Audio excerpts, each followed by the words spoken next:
की प्रयोगशाला में प्रोफेसर एस्ट्रोलॉजी अनिल जैन साहब, आपका स्वागत है। और नमस्कार। डॉक्टर कर्नल साहब, आपका भी स्वागत है। हमारे दो अन्य जी। साथी भी ज्वाइन करेंगे। आज हम चर्चा करने जा रहे हैं बाबाओं के बारे में। अब जो चोला पहन ले वो बाबा, या जो 75 प्लस का हो जाए वो बाबा। जैसे हमारे अनिल जैन साहब एक विधा में 40-50 साल से लगे हुए हैं और कोई चोला नहीं पहनते हैं। और एक वो बाबा जो कुंभ मेला में 30 साल की उम्र में, को आईटीएन भी कहते हैं, और वो भी बाबा सर। और एक बाबा वो जो हमारे ऋषि मुनि वगैरह थे, जिनको बहुधा अपने गुस्से पे कंट्रोल नहीं होता था, कष्ट दे देते थे और कभी कभी थोड़ा उसको डाइल्यूट भी कर देते थे। मगर भगवान राम के जो गुरु जी थे और जो गुरु शिष्य परंपरा थी वशिष्ठ जी, वो उनको कभी गुस्सा नहीं आता था। उस तरह के भी बाबा सर हुए। उसके बाद वर्तमान काल में बाबाओं का तो एक अंबार लग गया। और कुछ बाबा 22 कैटेगरी में माने जाते हैं, वो जो कि सच में अविवादित विद्वान है सर। जिनमें स्वामी विवेकानंद का नाम आता है, परमहंस योगेंद्र जी का नाम आता है, रवि शंकर जी का नाम आता है, और सदगुरु जी का नाम आता है। उसके बाद जो मिक्स्ड और कंट्रोवर्शियल बाबा हुए सर, वो ओशो महाराज हुए, साईं बाबा हुए, और रामदेव हुए। लर्नेड भी हैं मगर कुछ कंट्रोवर्सी भी जुड़ी हुई है सर। और कुछ फेक बाबाओं की भी सर लिस्ट है, जिनमें आशाराम जी हैं, राम रहीम जी हैं, और निर्मल बाबा भी हैं सर। तो हमारी सर जो व्यूअर्स हैं, बहुत पर्टअप भी हैं और जिज्ञासा भी उनमें है कि बाबा कौन। अब बागेश्वर धाम वाले बाबा भी अपने को बाबा कहते हैं सर। तो सर इसकी प्रारंभिक टिप्पणी दें प्रोफेसर अनिल जैन साहब। बाबा कौन और किस पर विश्वास किया जाए, और इस विषय में हमारे दर्शकों को कुछ क्लैरिफिकेशन। अ, धन्यवाद सुशील जी। आज आपका वाकई में बहुत एक महत्वपूर्ण प्रश्न है और हम सभी से संबंधित है, एक आम जनता से भी संबंधित है। और जैसा हम जानते हैं कि आजकल भारत में ही नहीं, विदेशों में भी जो है, बाबा कहें या आध्यात्मिक गुरु जो अपने आप को कहते हैं, उनकी एक भरमार आपको देखने को मिलती है। और खास तौर से अभी जो हाथरस में एक बाबा के प्रवचन के दौरान 100 लोग मरे थे, तो उसके बाद ऐसे लोगों की बहुत चर्चा हो रही है। और ये बताया जा रहा है कि ऐसे लोगों की नेटवर्थ करोड़ों में नहीं, अरबों में है, अरबों में है। और एक वो प्राइवेट कंपनी की तरह बिजनेस चला रहे हैं। और उनका आप लाइफ स्टाइल देखेंगे ना, तो राजा महाराजा तो उनके सामने पानी मांगते हैं। उनका जो लाइफ स्टाइल है राजा महाराजाओं से बहुत बेटर है। और जैसे जो हाथरस में हत्याकांड हुआ था, सब कुछ होने के बाद बाबा फरार हो गए, उनकी कोई न्यूज़ नहीं आपको देखने को मिलेगी। कोई पुलिस तलाश नहीं कर रही, कोई एक्शन उनके ऊपर नहीं हो रहा, ना ही कोई हमारा मीडिया कोई उनकी खबर भी देता है एक्चुअली में। तो प्रश्न यही उठता है कि क्या आजकल जो बाबा हैं या जो आध्यात्मिक गुरु हैं, क्या वो अध्यात्म की आड़ में अपना साम्राज्य या अपना साम्राज्य तो नहीं खड़ा कर रहे, बिल्कुल जो है। और हम अगर देखें थोड़ा सा, अगर हम नजर डालें कि जो आज के जो कुछ बाबाओं के बारे में जो मैंने देखा भी, पढ़ा भी, करोड़ों करोड़ों लोग उनके अनुयायी हैं। ऐसा नहीं है कि साम्राज्य तो है ही है, लेकिन अनुयायी भी जो है बहुत ही करोड़ों करोड़ लोग हैं। और मुझे खास तौर से पिछले करीब 9 साल में एक अवसर मिला बाबाओं के साथ या आध्यात्मिक गुरुओं के साथ रहने का, बहुत अच्छे आध्यात्मिक गुरुओं के साथ रहने का। तो मुझे बहुत एक अनुभव भी हुआ इस दौरान कि ये जो आपने चर्चा की है कि कौन से असली आध्यात्मिक गुरु हैं, कौन से फेक आध्यात्मिक गुरु हैं जो हैं। और अगर मैं थोड़ा सा एक सभी के एक इंफॉर्मेशन के लिए बताऊं कि इन बाबाओं की नेटवर्थ क्या है। आपको ताज्जुब होगा कि ये बाबा हैं या कोई बहुत टाटा बिरला हैं, उससे बेटर हैं एक्चुअली में। एक स्वामी नित्यानंद बाबा थे, और उनका जो नेटवर्थ थी 10,000 करोड़ थी। और उनके ऊपर बहुत विवाद हुए, कई आरोपों से वो घिरे भी। और कहते हैं कि वो दुनिया के सबसे अमीर बाबा हैं अभी भी जो है। और उन्होंने क्या किया कि जब ये विवाद हुए उनके बारे में, कई आरोप लगाए गए, तो वो भारत छोड़कर इक्वाडोर के पास एक द्वीप खरीद के, आइलैंड खरीद के वहां रह रहे हैं वो जो है। आप बताइए कि कौन सा ऐसा बिजनेसमैन है जो एक आइलैंड खरीद के विदेश में वहां पर अपना जीवन बिताए। बाबा रामदेव हैं। और मैं हमेशा उनकी तारीफ करता हूँ कि जैसे भी हैं, बट वही एक आध्यात्मिक गुरु तो नहीं कहूँगा, योग गुरु हैं, जिन्होंने योग को भारत में ही नहीं बल्कि पूरे दुनिया के घर घर में पहुंचा दिया। और आज हम लोग इंटरनेशनल डे ऑफ योगा मनाते हैं, हम नहीं, पूरा दुनिया मनाती है। बट उनकी भी जो नेटवर्थ है वो 1,600 करोड़ की है। 1,600 करोड़ की जो है। और एक दूसरी मैं, माता अमृतानंदमयी, जिनको हम अम्मा के नाम से जानते हैं, केरला, उनसे भी मैं मिला एक्चुअली में। और उनकी नेटवर्थ करीब 1,500 करोड़ है। और जो देखा मैंने कि जो काम कर रही हैं वो, वाकई में कोई ना तो सरकार कर सकती है, सरकार के बस की भी नहीं है, ना ही कोई बिजनेस ग्रुप कर सकता है। उन्होंने अभी फरीदाबाद में हॉस्पिटल बनाया, and that is the biggest hospital in Asia. आप बताइए मुझे कि सरकार नहीं बना पा रही, लेकिन उन्होंने बनाया जो है। श्री श्री रविशंकर जी के बारे में तो शायद मेरे ख्याल में सभी लोग जानते भी हैं। वो भी एक बहुत दुनिया में फेमस, या मैं कहूँगा 150 देशों में उनके आश्रम हैं। और उनके जो फॉलोअर हैं वो 30 करोड़ से ज्यादा हैं पूरे दुनिया में जो है। उनका भी नेटवर्थ 1,000 करोड़ है। और वो भी बहुत अच्छा काम कर रहे हैं। आप देखिए कि उन्होंने जो आर्ट ऑफ लिविंग का कोर्स किया या जो उसका प्रचार किया, बहुत लोगों को उसका फायदा हुआ जो है। हमारे सदगुरु जग्गी वासुदेव हैं। उनकी जो नेटवर्थ है वो 10,000 करोड़ है। बहुत ज्ञानी हैं, आप उनके सुनेंगे तो बहुत अच्छा भी लगता है। लेकिन अभी रिसेंटली वो कई विवादों से घिरे हुए हैं।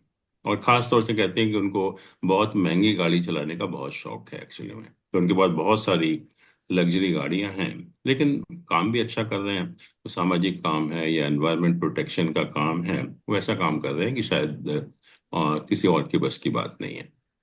आपने अभी आशाराम बाबू जी का नाम भी लिया। और मैं तो नहीं मानता कि वो एक आध्यात्मिक गुरु हैं।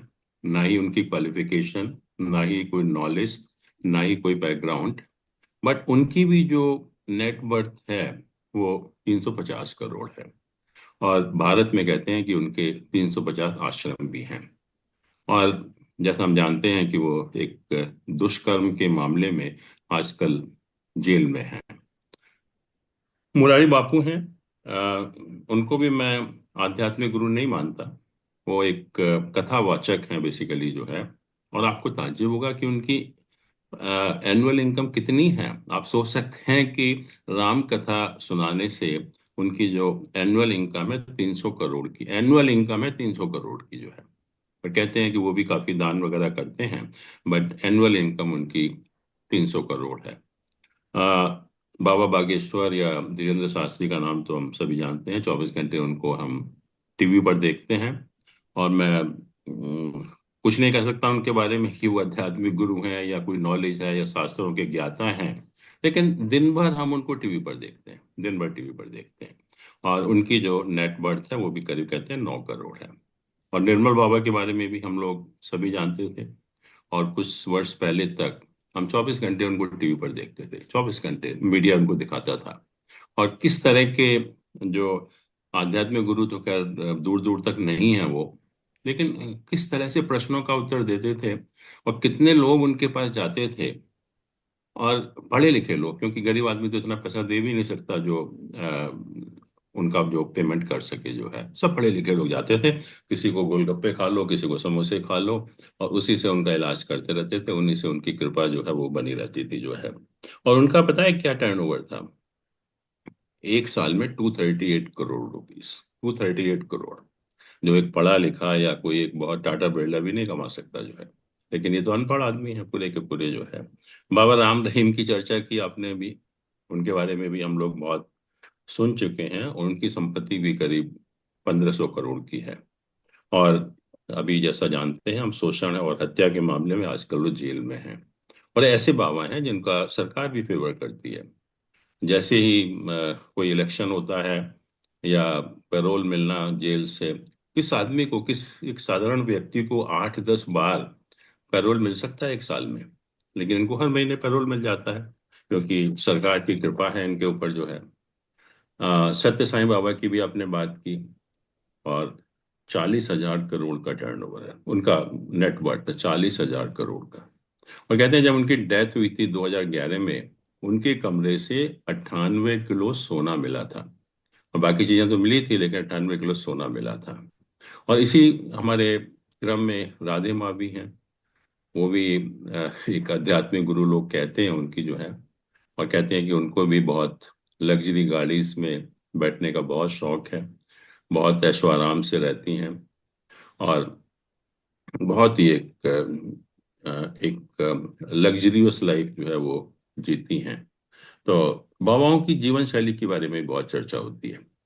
और मैं जैसे कहा कि काफी साल से, काफी नजदीकी ढंग से उनको देखा है बाबाओं को या आध्यात्मिक गुरुओं को। तो नेचुरली जो जीवन शैली है उनकी, कुछ जो आध्यात्मिक गुरु हैं वाकई में ही बहुत अच्छी जीवन शैली है। और मैं कहूँगा कि जो लग्जरी और कंफर्ट्स में जो रहते हैं, वो शायद हम लोग ऑर्डिनरी हो या कोई भी कितना भी बड़ा बिजनेसमैन हो, कितना भी बड़ा पॉलिटिशियन हो, वो उसको प्राप्त नहीं हो सकता जो है। बट जैसे मैंने अभी चर्चा की कि इनमें से जो भी मैंने नाम गिनाए, कुछ आध्यात्मिक गुरु तो बहुत अच्छा कार्य कर रहे हैं। और मैं कहूँगा कि उन्होंने अपने जो एरिया ऑफ ऑपरेशन है उसमें ऐसे ऐसे काम किए हैं कि हम लोग कल्पना भी नहीं कर सकते। और सरकार तो वहां तक पहुंच भी नहीं सकती जो है। और अ, मतलब उस एरिया को उन्होंने स्वर्ग बना दिया। और मुझे अभी भी ताज्जुब होता है कि एक अकेला व्यक्ति इतनी लगन से दूसरों की इतनी भलाई कैसे कर सकता है। तो बहुत अच्छा काम कर रहे हैं। लेकिन बहुत से बाबा या आध्यात्मिक गुरु ऐसे हैं जो धर्म के नाम पर लोगों का बेवकूफ बना रहे हैं। और उनकी खासतौर से जो लाइफ स्टाइल है वो बहुत ही अच्छी है। वो सिर्फ लाइफ स्टाइल की बात नहीं करूंगा, बट जो भी हमारे भोग के साधन होते हैं वो पूरी तरह से उनका भोग करते हैं, उपभोग करते हैं जो है। बट मुझे बताइए कि हम टीवी पर जो देखते हैं सुबह से शाम तक, किन को देखते हैं? निर्मल बाबा को, धीरेन्द्र शास्त्री को, या आजकल जैसे आपने कहा कि कुंभ के मेले में हम तरह तरह के बाबाओं को देखते हैं। उसमें एक आईआईटी वाले भी जो आजकल बहुत फेमस हो रहे हैं, उनकी भी देखिए क्या नॉलेज है। और मेरे समझ में नहीं आता कि उनको टीवी पर दिखाया क्यों जाता है दिन भर। क्या हम लोग जो हमारा मीडिया है वो क्या दिखाना चाहता है? और इस तरह से एक लोगों का माइंडसेट बना दिया है, क्योंकि कभी भी अच्छे बाबाओं को टीवी पर नहीं दिखाता। अच्छे जो आध्यात्मिक गुरु हैं जो अच्छा काम कर रहे हैं उनको कभी आप टीवी पर नहीं दिखाएंगे। मेरी तो बहुत चर्चा होती है टीवी वालों से कि आप उनको क्यों नहीं दिखाते जो अच्छा काम कर। आपकी क्यों माइंड लोगों का खराब करें, क्यों नेगेटिविटी फैला रहे हैं आप कि बाबा सब गलत ही होते हैं जो है। बहुत बाबाएं हैं, मैं कहता हूँ कि ठीक है 5% सही होंगे, 95% खराब होंगे। बट कभी आपने 5% को दिखाया उनको? कभी आज तक मैं किसी न्यूज चैनल पर नहीं देखता कि कभी आपने उनकी शक्ल भी देखी होगी जो इतना अच्छा काम कर रहे हैं। और ना ही कोई सरकार उनको सम्मानित करती है। सरकार भी जो है ऐसे ही बाबाओं को सम्मानित करती है। जैसे मैंने कहा ना कि ये जो बाबा राम रहीम टाइप के जो लोग होते हैं, उन्हीं से डरते हैं सरकार भी जो है। तो आ, जब बात हुई मेरी काफी टीवी न्यूज वालों से, तो उन्होंने कहा नहीं, हम अगर हम उनको दिखाएंगे तो हमारी टीआरपी नहीं मिलती। जब तक कोई सेंसेशन नहीं होगा या जब तक हम कोई गलत चीज नहीं दिखाएंगे, जब तक हमें टीआरपी नहीं मिलती। और बहुत एक दिन मैं न्यूज देख रहा था सुबह, आज तक है, बाकी चैनल पर 100 न्यूज आती हैं सुबह सुबह। तो मैंने देखने की कोशिश की एक दिन जो है कि भाई क्या दिखा रहे हैं वो। और ताज्जुब हुआ कि एक भी न्यूज़ पॉजिटिव नहीं थी, एक भी। 100 की 100 न्यूज़ नेगेटिव। तो मुझे ये लगा कि क्या मतलब भारत में या दुनिया में कोई अच्छा काम हो ही नहीं रहा क्या, पूरा का पूरा जो है। एक तो कुछ ना कुछ तो अच्छा काम, और क्यों आप नेगेटिविटी इतनी फैला रहे हो लोगों के माइंड में जो है। और सुबह ही सुबह इतनी जब नेगेटिविटी हो जाती है, तो नेचुरली हम लोग एक गलत हम हेल्थ खराब करते हैं, डिप्रेशन में आ जाते हैं। और जो हो रहा है आजकल वही हो रहा है एक्चुअली में। और अ, जैसा मैंने कहा कि कुछ बाबा ऐसे हैं जो वाकई में बहुत अच्छा काम कर रहे हैं। और मुझे सौभाग्य मिला ऐसे ही एक आध्यात्मिक गुरु या धार्मिक गुरु के साथ काम करने का। और मैंने देखा कि वो लद्दाख में काम कर रहे हैं। और लद्दाख एक ऐसी जगह है कि अगर आप क्लाइमेटिक कंडीशन देखें तो आप कभी एक दिन में रहना पसंद नहीं करेंगे आप, जहाँ तक क्लाइमेटिक कंडीशन का सवाल है। लेकिन स्वर्ग है वो, अगर वहाँ आप एक्चुअल जाकर आप देखें कुछ दिन, तो आपको स्वर्ग लगेगा पूरा का पूरा। और पूरा का पूरा एरिया नेग्लेक्टेड था गवर्नमेंट से।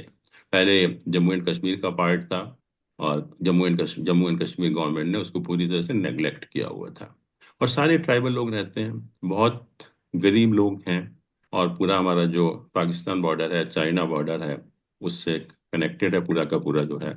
और मैंने देखा कि उन्होंने सिंगल हैंडेडली पूरे लद्दाख का उद्धार कर दिया, पूरे लद्दाख का।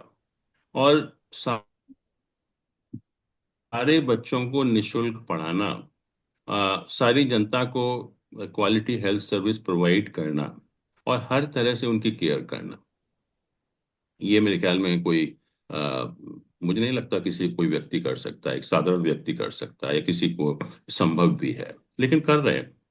तो लेकिन उनके नाम आप कभी टीवी पर नहीं देखेंगे कि ऐसा भी कोई आध्यात्मिक गुरु है जो इतना अच्छा काम कर रहा है। क्योंकि मैंने तो कई बार टीवी वाले, मैंने कहा इनको दिखाइए, कहते नहीं नहीं नहीं, इनको नहीं दिखाएंगे हम, क्योंकि हमारी टीआरपी नहीं बढ़ती ऐसे काम दिखाने से। जो है हम तो गलत जो काम कर रहे हैं उनको ही दिखाएंगे। तो कहने का अर्थ यह है कि हमारे जो आध्यात्मिक गुरु हैं या जो सो कॉल्ड बाबा हैं, उसमें 95% तो ऐसे हैं कि मैं उनको आध्यात्मिक गुरु मानता ही नहीं हूँ। और मैं अभी भी सोचता हूँ कभी कभी कि जनता इनके पास जाती क्यों है, इनके इतने अनुयायी क्यों हैं। सब अपने आप को बेवकूफ़ बनाने के लिए, और टाइम अपना वेस्ट करना, रिसोर्सेज वेस्ट करना हम लोग। और इसीलिए ऐसे बाबा पनप भी बहुत रहे हैं। अब डेली देखिए कि रोज कुंभ का मेला चल रहा है, रोज नया एक बाबा आ जाता है उसमें जो है। तो मुझे यही कहूंगा कि ऐसे बाबाओं से सबको दूर रहना चाहिए। और लेकिन जो लोग अच्छा काम कर रहे हैं उनकी हमें प्रशंसा भी करनी चाहिए। ऐसा नहीं कि अच्छा काम नहीं हो रहा, बहुत से लोग, बहुत से आध्यात्मिक गुरु बहुत अच्छा काम कर रहे हैं। जैसे मैंने कहा कि हमारे लद्दाख में हैं भिक्षु सक्सेना जी हैं, माता अमृतानंदमयी हैं, जिन्होंने इतना बड़ा हॉस्पिटल बनाया फरीदाबाद में, एशिया का बिगेस्ट हॉस्पिटल, सरकार नहीं बना पाई जो है। श्री श्री रविशंकर जी हैं। ऐसे लोग हैं जो वाकई में ही जो बहुत अच्छा काम कर रहे हैं। बट वही होता है कि जब हम टीवी पर लगातार ऐसे लोगों को दिखाएंगे जो गलत काम कर रहे हैं, तो हमारे मन में सिर्फ ये एक माइंडसेट हमारा हो जाता है कि बाबा सब गलत हैं। गलत नहीं है, हाँ, majority of them are wrong actually. तो वो हमें ध्यान रखकर, तो इसके लिए मेरे ख्याल में मीडिया रिस्पॉन्सिबल है, सरकार भी रिस्पॉन्सिबल है। क्योंकि हम किसी का अच्छा काम, कोई साइंटिस्ट कितना ही बड़ा काम कर दे, कभी देखा आपने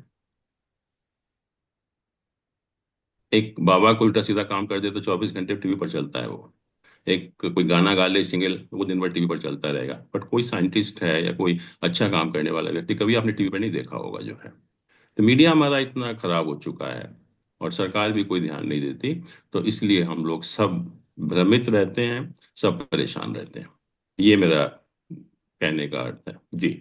thank you very much professor Nirajan साहब, आपकी प्रारंभिक टिप्पणी के बारे में, बाबाओं के बारे में। यूएसए से हमारे आईआईटियन अमृतकालीन 75+ जो हो रहे हैं, जो वास्तव में बाबा हैं और वास्तव में सनातन की सेवा कर रहे हैं। तो अरुण कुंद्रा साहब, आपका स्वागत करते हुए आपसे हमारे व्यूअर्स जानना चाहते हैं कि बाबाओं के बारे में आप क्या विचार रखते हैं। ओवर टू कुंद्रा साहब। देखो अभी जो है, एक तो ये है कि मैं अभी 75 का हुआ नहीं हूँ, हो जाऊंगा पर अभी नहीं हूँ। अभी शुरू किया है, शुरू शुरू किया है। पर अनिल ने जो, जैन साहब ने जो कहा वो बहुत सही कहा है, कि कुछ बाबा जो हैं बहुत अच्छा काम कर रहे हैं और कुछ जो हैं वो पूरे पाखंडी हैं। और द प्रॉब्लम है कि हमारे सनातन में कोई तरीका नहीं है कि हम कैसे सबको छांट सके कि कौन अच्छा काम कर रहे हैं, कौन अच्छा काम नहीं कर रहे हैं। जिसका कई दूसरे रिलीजन्स में, दूसरे फेथ्स में उनका कोई प्रोसेस होता है। जैसे क्रिश्चियनिटी में you become start from bottom and up, they do test and all that. उनके बैप्टिस्ट सिस्टम है या कैथोलिक सिस्टम है, उनमें प्रोसीजर है कि कैसे वो लोग आगे बढ़ते हैं। हमारे यहाँ कोई नहीं है, जिसका दिल करे वो अपना गेरुआ पहन के बाबा बन जाता है। तो I think we need to have a standardisation process कि पढ़ाने के लिए स्कूल होने चाहिए जहाँ पे हम जो आध्यात्मिक लाइन में जाना चाहते हैं वो पढ़ सकें, शास्त्रों की पढ़ाई कर सकें, उनकी जो थिंकिंग है उसके ऊपर डिस्कशन हो सके, और वो अपनी थिंकिंग जो है वो बाबा वाली बनाए। पर हमारे यहाँ ऐसा नहीं है, एंड दैट्स अनफॉर्चुनेट। हालांकि बहुत लोग बहुत अच्छा काम कर रहे हैं, जैसे बताया, आई नो कि बाबा रामदेव का ग्रुप बहुत अच्छा काम करते हैं। वो आ, उन्होंने आचार्य गुरुकुलम शुरू किया हुआ है, जहाँ पे 3 साल का प्रोग्राम होता है कि आचार्य बनाने के लिए।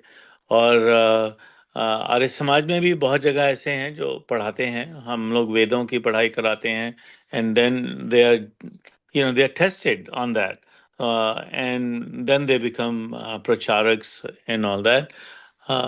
पर मैंने बहुत पिक्चर्स ये भी देखी हैं कि बहुत लोग, क्योंकि अच्छा धंधा है पैसे कमाने का, तो they just not only Sanatani but some of the Muslims also I have seen on video, they just put on a gerwa and then go ask for bhiksha and make their living like that. I think there has to be a process, there has to be certification process कि उनको आता क्या है, कुछ test होना चाहिए उसके, and then उनको अध्यात्म का कितना ज्ञान है, तो then we should proceed further. Thank you very much mister Kundra. अभी आपसे प्रश्न आगे भी पूछेंगे। अब मैं डॉक्टर कर्नल राकेश कर्नवाल साहब, जो खुद बाबा हैं, और उनके पिताजी तो आईआईटीएन बाबा थे हमारे। तो सर, आप बाबाओं के बारे में क्या सोचते हैं? कौन बाबा श्रेष्ठ? ओवर टू डॉक्टर कर्नवाल साहब। ये बाबा और आध्यात्मिक गुरु की डेफिनेशन क्या है? सबसे पहला तो सवाल यही है। बेसिकली ये आध्यात्मिक गुरु और बाबा, सो कॉल्ड बाबा, एक्चुअली ये अपने आप को साधु से कहते हैं। पर साधु के जो गुण हैं उनमें कोई गुण नहीं है, किसी में भी कोई गुण नहीं है। इतनी बड़ी बड़ी प्रॉपर्टीज खरीद ली हैं उन्होंने, इतने एसेट्स उन्होंने अपना एक्वायर कर लिए हैं, तो क्या हम उनको साधु कहेंगे या बाबा कहेंगे उनको? पहली बात तो ये है। दूसरी बात, ये सब जितने भी ये बाबा हैं, जो ढोंगी बाबा हैं, पाखंडी बाबा हैं, या जितने भी जो, जैसे अनिल साहब ने कहा कि कुछ 5% हैं जो कि आध्यात्मिक गुरु हैं, यस ऑफ कोर्स वो आध्यात्मिक गुरु हैं टू सम एक्सटेंट। उन्होंने, बहुत लोगों ने अच्छे काम भी किए हैं, पर वो किसी कोई भी, है ना, वो डेफिनेशन क्वालिफाई नहीं करता एक साधु होने के। अब साधु का मतलब क्या है? एक सज्जन पुरुष जो कि समाज का मार्गदर्शन करे, जो कि धर्म के मार्ग पे चले, और बाकी जो है काम क्रोध लोभ मोह से दूर रहे, मोह माया से दूर रहे, सच बोले, सत्य का मार्ग पालन करे, वेदों का ज्ञान लोगों में बांटे, और ईश्वर भक्ति में लीन हो। तो इनमें से कौन सी क्वालिटी इनमें सब में है, मुझे आप ये बता सकते हैं क्या? तो इस हिसाब से, मेरे हिसाब से इनमें से कोई भी असली बाबा, सच्चा बाबा या कोई आध्यात्मिक गुरु नहीं है। सब अपने किसी न किसी स्वार्थ से उन्होंने अपने आप को प्रोपगेट किया है। और दूसरी बात यह है कि हम सब में एक साधु है अंदर, हमारे अंदर, सब इंसानों के अंदर साधु के सारे गुण मौजूद हैं। बस सिर्फ इतना है कि हम उन सारे गुणों को पहचानें और उनको अपना अमल करें। तो जब हमारे अंदर ये जागृति आ जाएगी तो हम खुद भी एक साधु बन जाएंगे, खुद ही बाबा बन जाएंगे, खुद ही ज्ञान प्राप्त हो जाएगा। तो हमें इन पाखंडियों की जो अनुयायी बनने की जरूरत नहीं पड़ेगी। अब हमारे देश में जितने भी ये हिंदू, सनातनी हिंदू हैं, और ये इनमें जो है सबसे ज्यादा जो है ये अंधविश्वास, अज्ञानता है, और इसी की वजह से ये लोग अनुयायी बनते हैं और हमारी अज्ञानता और अंधविश्वास का ही ये नाजायज फायदा उठाते हैं। सच्चे बाबा जैसे, बिल्कुल आपने सही कहा था जैन साहब ने, कि जो बहुत अच्छा काम कर रहे हैं उनको कोई टीवी पर नहीं दिखाता। क्यों? क्योंकि टीआरपी नहीं बढ़ती है उनसे। जब टीआरपी नहीं बढ़ेगी तो वो सच्चे आदमी हैं जो कि टीआरपी के चक्कर में नहीं आते हैं ना, तो वो उनको टीवी पे आने का शौक है, वो बैकग्राउंड से ही काम करते हैं, अच्छा काम करते हैं। और जहां तक प्रेस का सवाल है, टीवी का सवाल है, ज्यादातर तो ये सब पैसा देकर ही टीवी पर आते हैं, इसमें कोई रहस्य नहीं है, इसमें कोई वो नहीं है। सब अपने आप को पब्लिसिटी करते हैं जिससे कि उनकी वेल्थ बढ़ते रहे, उनकी एसेट्स बढ़ते रहे। अगर उनसे हम सब वाकई में ज्ञान की बातें न सुनना चाहें तो उनमें ज्ञान आपको बहुत कम मिलेगा। वो कुछ ही बातों को अपना वो पलटते हैं और वही बात पता रहते हैं। तो इसीलिए मेरा विश्वास इन बाबाओं में कोई नहीं है। जो सो कॉल्ड आध्यात्मिक गुरु हैं उनमें भी मेरा कोई ज्यादा विश्वास नहीं है। यस, मैं उनके जो अच्छे, जो वेलफेयर, सोशल वेलफेयर के लिए काम कर रहे हैं उनके लिए मैं कद्र करता हूँ उनकी। बाकी मेरे के अंदर तो मैं तो यही कहता हूँ कि हम अपने आप के अंदर के गुरु को हम पहचाने, अपने अंदर के साधुवाद को पहचाने, और खुद ही अपनी अंतरात्मा से पूछें कि क्या हम एक सच्चे साधु बन सकते हैं या नहीं बन सकते हैं, और बनने की कोशिश करें। यही हमारा ध्યેय होना चाहिए। Over thank to you. Mister Sinha. हाँ, thank you doctor colonel Karnwal साहब।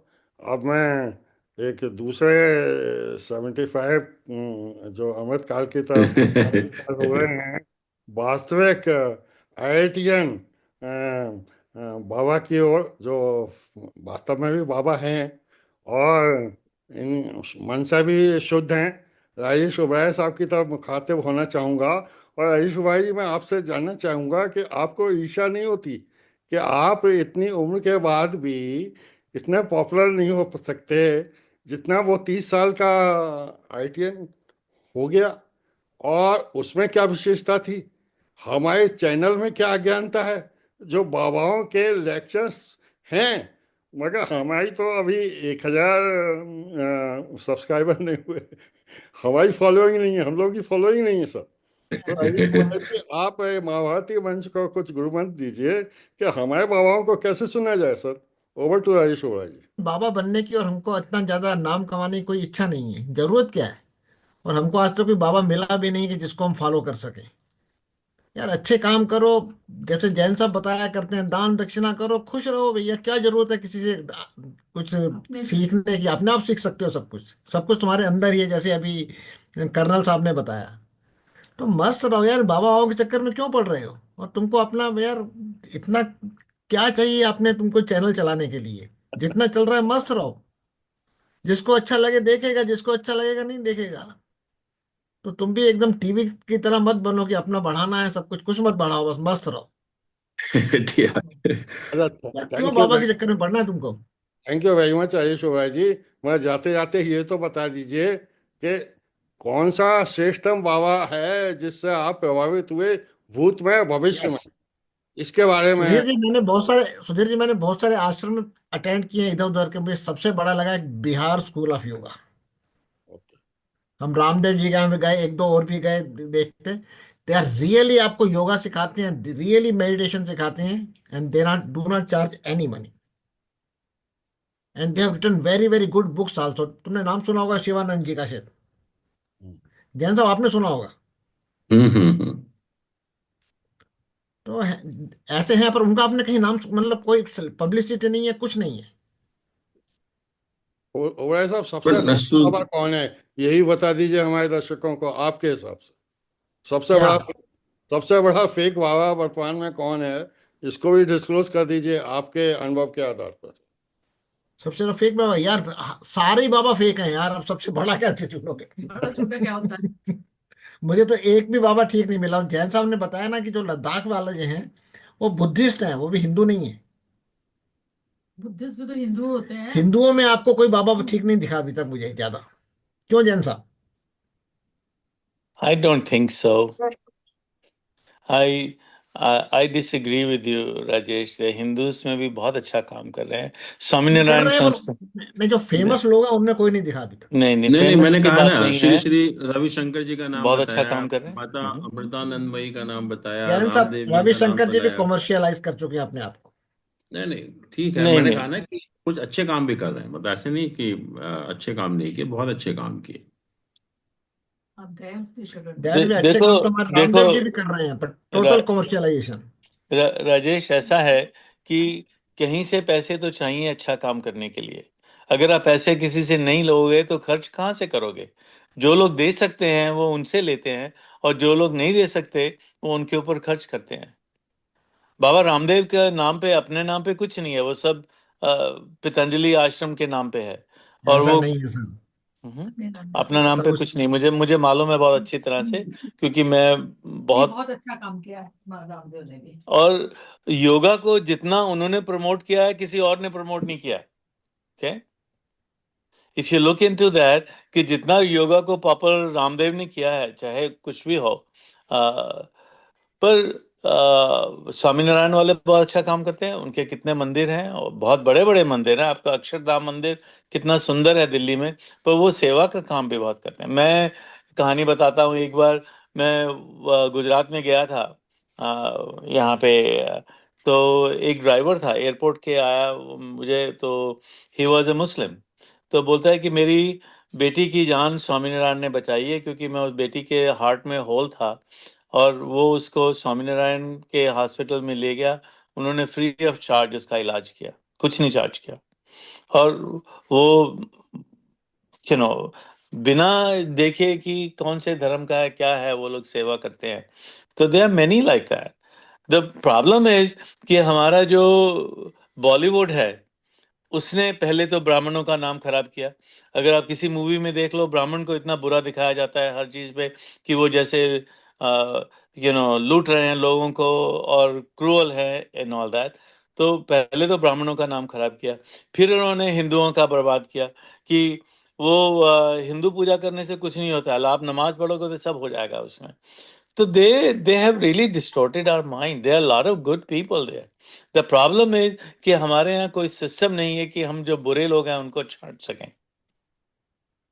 देखो अरुण जी, ऐसी बात नहीं है। जो हम लोग सिंगल बाबाओं के नाम ले रहे हैं वो प्रॉब्लम है, पर देर आर सम पीपल हाँ, लाइक चिन्मैया मिशन एंड ऑल, जो से बात कर रहे हो, यस दे आर डूइंग काफी चैरिटेबल जॉब भी कर रहे हैं।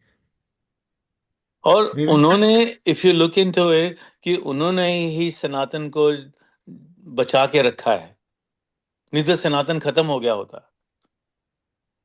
ओके, और हम लोग को ये रियलाइज करना चाहिए कि जो जो अच्छा काम कर रहे हैं उनको हम कहें कि वो अच्छा कर रहे हैं, जो अच्छा नहीं कर रहे उनको हम निकालें वहां से। पर हमारे यहाँ सिस्टम नहीं है ऐसा। तो सिस्टम जो कोई उल्टा है, हम बोलता है प्रमोट बाबा है, उनको करते हैं जो फेक हैं, सारे के सारे जो तो हाँ, सर समय कम है, अब सिस्टम कैसे बने उससे पहले वो कंचन जी बैकग्राउंड में रहती हैं, रईस भाई जी, महिलाएं तो सबसे ज्यादा है। साधु बाबाओं की तरफ भागती हैं। तो वो अपने विचार रखें, वो कितना विश्वास करती हैं महिलाओं में भी, तो वो बाबाओं चली गई को है अभी। टीआरपी बढ़ा रखी है, हैं? तो वो आया कहीं चर्चा में, तो अच्छा लगेगा रईस जी। तो जैन साहब आप बताइए कि किस तरह से ये व्यवस्था बनाई जाए कि बाबाओं का भी सम्मान बने और अच्छे बाबाओं का ही सम्मान हो, और फेक से कैसे बचा जाए सर? मैं दो चीजें हैं इसमें, एक तो सरकार को काम करना पड़ेगा और एक मीडिया को थोड़ा सा ठीक होना पड़ेगा। जब तक ये दोनों भ्रष्ट होंगे जब तक ये नहीं हो सकता। और प्रॉब्लम यही है कि सब लोग पैसा देकर मीडिया वालों को, अब धीरेन्द्र शास्त्री हैं, बाबा बागेश्वर हैं, इतना फेमस क्यों हो गए? Why we are showing them 24 hours on the TV? क्या फ्री में दिखा रहे हैं क्या टीवी वाले? Some money might have come to them. बिना पैसे के तो कोई नहीं दिखाता वहां पर जो है। 1 मिनट का आप अपना एक स्टेटमेंट दिखा के दिखा दीजिए बिना पैसे के। तो जब तक हमारे मीडिया जो है वो ठीक नहीं होगा, और मीडिया इतना भ्रष्ट हो चुका है आज की डेट में, सारा जो माइंड जो लोगों का खराब किया है ना, वो मीडिया ने किया है एक्चुअली में। अगर मीडिया अच्छा दिखाए कि ये लोग हैं, ये अच्छे अच्छे काम कर रहे हैं, तो नेचुरली लोग उनसे प्रभावित होंगे, फिर इनके नहीं पास क्यों जाएंगे? नहीं, सिर्फ एक मेरा एडवर्टाइजमेंट करके हम उनको पैसा ले। हाँ, जैन बोलिए। साहब, ये जो नागा बाबू वगैरह दिखाते हैं, हु आर दीस पीपल? कुछ आइडिया है? मैं आपको बताता हूँ। देखिए, नागा बाबा जो है वो, हम्म, ये बताएंगे सुधीर जी। ध्यान में हाँ। ये है, नागाओं की भी ट्रेनिंग होती है और 6 साल का ऐसा कोर्स होता है, मगर वो कोई हम विश्वास नहीं करते उस बात पे। और वो कोई अच्छी परंपरा या ऐसा नहीं। जैन साहब बताएंगे मेरे ख्याल से। जैन साहब, ओवर टू जैन साहब। डॉक्टर कर्णवाल साहब, आप कोई दवाई दीजिए जिससे कि अच्छे स्वस्थ लोग दिखाई दें और अस्वस्थ लोग से दूर रहें। मैं तो ये कहता हूँ कि मेरा एडमिरेशन सिर्फ उस जो सो कॉल्ड बाबा और ये आध्यात्मिक गुरु हैं, जिस दिन उनका एसेट्स जीरो हो जाए, क्योंकि सारा अपने एसेट्स को, है ना, अपने देश के, अपने लोगों के भलाई में लगाएंगे, उस दिन मेरा एडमिरेशन उनके लिए बढ़ जाएगा। तो वो असली कभी नहीं गुरु आएगा कौन दिन। है? वो दिन कभी नहीं आएगा, सब कौन अपना एसेट तो लगाएगा? तभी तो मैं कह रहा हूँ कि इस पे सब ढोंगी हैं और सब अपना अपने स्वार्थ के लिए पैसा बना रहे हैं। और दूसरा जो है, जो भी इंसान जो बिना किसी पब्लिसिटी के, जो देश की भलाई के लिए, हमारे जो गरीब लोगों के लिए मदद कर रहा है, जिनके वो सेवा कर रहा है, वो असली बाबा है। चाहे उनको ज्ञान है या नहीं है, उनको वेदों का ज्ञान है या नहीं है, इससे कोई मतलब नहीं। जो असली है, ईश्वर ने क्या सिखाया हमें? निस्वार्थ सेवा करें। अगर वही निस्वार्थ सेवा कर रहे हैं, लोगों की भलाई कर रहे हैं, इंसानियत की भलाई कर रहे हैं, तो वही असली में बाबा हैं आजकल के परिप्रेक्ष्य में। थैंक यू डॉक्टर कनवाल साहब। मैं अब कुंदा साहब की तरफ मुखातिब होना चाहूँगा। कुंदा जी, आप तो विदेश में रह के सनातन को इतना चमकाना चाहते हैं। यूनिवर्सिटी ऑफ रुड़की है, आईआईटी में आप वैदिक सेंटर स्थापित करना चाहते हैं। आपके पास पैसे की एकदम। कमी है, हो सकती है, मगर इतनी कमी भी नहीं है। आप क्या सोचते हैं कि आप जैसे लोग की क्या सलाह है कि आपसे ज़्यादा जिसके पास पैसा हो, वो किस तरह से इन परंपराओं को शुद्ध करे, अच्छा करे?